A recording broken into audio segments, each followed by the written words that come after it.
اعوذ باللہ من الشیطان الرجیم بسم اللہ الرحمن الرحیم۔ ٹاپک تبلیغ اسلام۔ دعوت کے 34 سال آپ صلی اللہ علیہ وسلم کو حکم الہی ہوا کہ آپ صلی اللہ علیہ وسلم اپنے خاندان والوں میں سے اس دین کی اشاعت کریں، اور یہ آیت نازل ہوئی، یعنی صاف حکم آیا کہ اپنے رسالت کے امور منصبی کو ظاہر کرو اور مشرکین سے علیحدہ رہو، اور نیز حکم آیا اپنے قریبی رشتہ داروں کو عذاب سے ڈراؤ۔ جناب رسالت مآب صلی اللہ علیہ وسلم کو اس حکم کا ملنا تھا کہ آپ صلی اللہ علیہ وسلم نے حضرت علی کو حکم دیا کہ وہ ایک دعوت کا انتظام کرے اور خاندان والوں کو مدعو کرے۔ جب خاندان والے آ کر کھانا کھا چکے تو پیغمبر خدا نے ارشاد فرمایا، اے خاندان مختلف، خدا کی قسم کوئی جوان بھی مجھ سے پہلے ایسا بہتر پیغام لے کر نہیں آیا جیسا کہ میں لوگوں کے لیے لایا ہوں۔ میں تمہارے لیے اس دنیا اور آخرت کی برکتیں لایا ہوں۔ اللہ نے مجھے حکم دیا ہے کہ میں تم تک پہنچا دوں، اس لیے کون ہے میرے اس بوجھ کو اٹھانے میں مدد دینے والا؟ حضرت علی جو ان سب سے چھوٹے تھے فرمایا، میں نے اقرار کیا میں آپ صلی اللہ علیہ وسلم کے بوجھ کو ہلکا کرنے میں شریک رہوں گا، اے اللہ کے رسول۔ تب پیغمبر خدا صلی اللہ علیہ وسلم نے میری پشت پر ہاتھ رکھا اور اعلان کیا، میرے بھائی کو دیکھ لو، میرے نائب کو، یہ تمہارے درمیان میرا وصی ہے، اس کا حکم سنو اور اس کی پیروی کرو۔ اس پر ساری جماعت ہنسنے لگی اور انہوں نے جناب ابو طالب سے کہا، سنو، تم کو حکم ہوا ہے کہ تم اپنے لڑکے کی اطاعت کرو، فرما برداری کرو۔ یعنی کہ تمام خاندان اہل رسول صلی اللہ علیہ وسلم جب یہ سننے لگے کہ حضرت رسول اللہ نے حضرت علی کے لیے فرمایا کہ یہ میرے بھائی ہیں اور ان کی پیروی کرو، ان کا حکم مانو، تو وہ ہنسنے لگے اور اس بات کو مذاق میں لیا، اور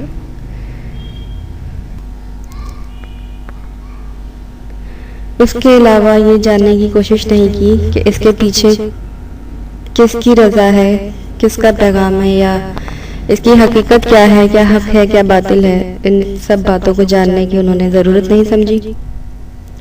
علامہ شبلی نعمانی نے لکھا ہے کہ 3 برس تک حضرت صلی اللہ علیہ وسلم نے نہایت رازداری کے ساتھ فرض تبلیغ ادا کیا، لیکن جب آفتاب رسالت بلند ہو چکا تو صاف حکم آیا کہ آپ اپنے نزدیک کے خاندان والوں کو اللہ سے ڈرائیے۔ چنانچہ آپ صلی اللہ علیہ وسلم نے کوہ صفا پر چڑھ کر پکارا، یا معشر قریش۔ لوگ جمع ہوئے تو آپ صلی اللہ علیہ وسلم نے فرمایا، اگر میں تم سے کہوں کہ پہاڑ کی اطراف سے ایک لشکر آ رہا ہے تو تم یقین کر لو گے؟ سب نے کہا ہاں، کیوں؟ کیونکہ تم کو ہمیشہ سے سچ بولتے دیکھا ہے۔ آپ صلی اللہ علیہ وسلم نے فرمایا، تو میں یہ کہتا ہوں کہ اگر تم ایمان نہ لاؤ گے تو تم پر عذاب شدید نازل ہوگا۔ یہ سن کر سب لوگ، جن میں ابو لہب بھی تھا، سخت برہم ہو کر چلے گئے۔ چند روز کے بعد آپ صلی اللہ علیہ وسلم نے حضرت علی سے کہا کہ دعوت کا سامان کرو۔ یہ در حقیقت تبلیغ اسلام کا پہلا موقع تھا۔ تمام خاندان عبد المطلب کو مدعو کیا گیا۔ حضرت حمزہ، حضرت ابو طالب، حضرت عباس سب شریک تھے۔ حضرت صلی اللہ علیہ وسلم نے کھانے کے بعد کھڑے ہو کر فرمایا کہ میں وہ چیز لے کر آیا ہوں جو دین اور دنیا دونوں کو کفیل ہے۔ اس بارگاہ کے اٹھانے میں کون میرا ساتھ دے گا؟ تمام مجلس میں سناٹا تھا۔ دفتن حضرت علی نے اٹھ کر کہا، مجھ کو آج شوب چشم ہے، گو میری ٹانگیں پتلی ہیں اور میں سب سے نوعمر ہوں، تاہم میں آپ صلی اللہ علیہ وسلم کا ساتھ دوں گا۔ یہ واقعہ حضرت علامہ شبلی نعمانی نے واقعہ بیان کیا ہے۔ کفار و مشرکین مکہ کا ظلم۔ اعلان نبوت کے بعد سے ہی کفار مشرکین مکہ نے آپ پر مظالم ڈھانے شروع کر دیے۔ آپ کے راستے میں کانٹے بچھائے جاتے، سر پر کچرا پھینکا جاتا اور دیگر صحابہ کو مارا پیٹا جاتا اور رسیوں سے باندھ کر تپتی ریت پر گھسیٹا جاتا، کسی کو قید کر دیا جاتا اور کھانا پینا بند کر دیا جاتا، یہاں تک کہ رسول صلی اللہ علیہ وسلم سمیت تمام صحابہ رضی اللہ عنہم کو پتھر مار کر لہو لہان کر دیا جاتا، مگر اس ظلم کے باوجود تبلیغ اسلام کا سلسلہ جاری رہا۔ ہجرت حبشہ۔ کے موقع پہ مکے والوں نے جب اسلام کی ترقی دیکھی تو وہ چراغ پا ہو گئے اور انہوں نے رسالت مآب صلی اللہ علیہ وسلم پر ظلم و ستم کی انتہا کر دی، اور یہیں تک بس نہیں کیا بلکہ آپ صلی اللہ علیہ وسلم کے ساتھ ساتھ مسلمانوں کو بھی طرح طرح سے ستانے لگے۔ ظلم کی انتہا ہو گئی تھی۔ رسالت مآب صلی اللہ علیہ وسلم نے اپنے اوپر ظلم تو برداشت کر لیے، لیکن مسلمانوں پر جب ظلم کی انتہا ہو گئی تو آپ صلی اللہ علیہ وسلم تڑپ اٹھے اور مسلمانوں کو ہجرت کرنے کی اجازت دے دی۔ تاریخ ابو القدا میں یہ ہے کہ